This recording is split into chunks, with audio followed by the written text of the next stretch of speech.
Salutare, bă băieți! Asta este partea a doua din Clap. Am făcut eu jocul până mai trebuie să facem și noi partea a doua. Eu sunt Steam, da, cum știți. Și asta este partea a doua, doar că am uitat să dau și eu record. Dar acum știți, partea asta e cu monstrul ăla care este. Și hai să mergem. Așa, hai să mergem.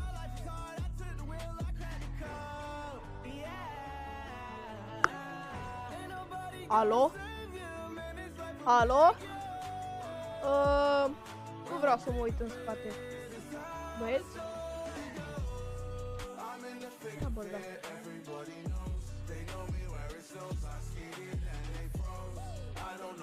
Ok, băieți, băgăm și noi ticovit la maxim și mergem să ne omorâm. Băieți, sunteți pregătiți? Ne omorâm. I don't know nothing but no ice, I'm just cold. 40 something milli, so I've been told. This is how the story goes. I guess this is how the story goes.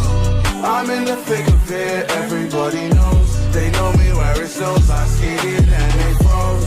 I don't know nothing but no ice, I'm just cold.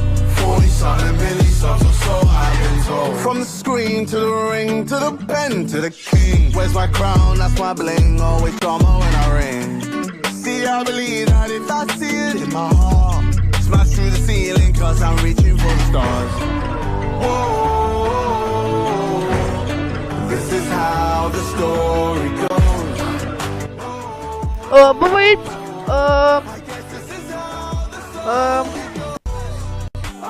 ăsta a fost videoul. Știți că o să mor în jocul ăsta. A fost foarte scurt videoul. Știu, puteți să-mi dați cu...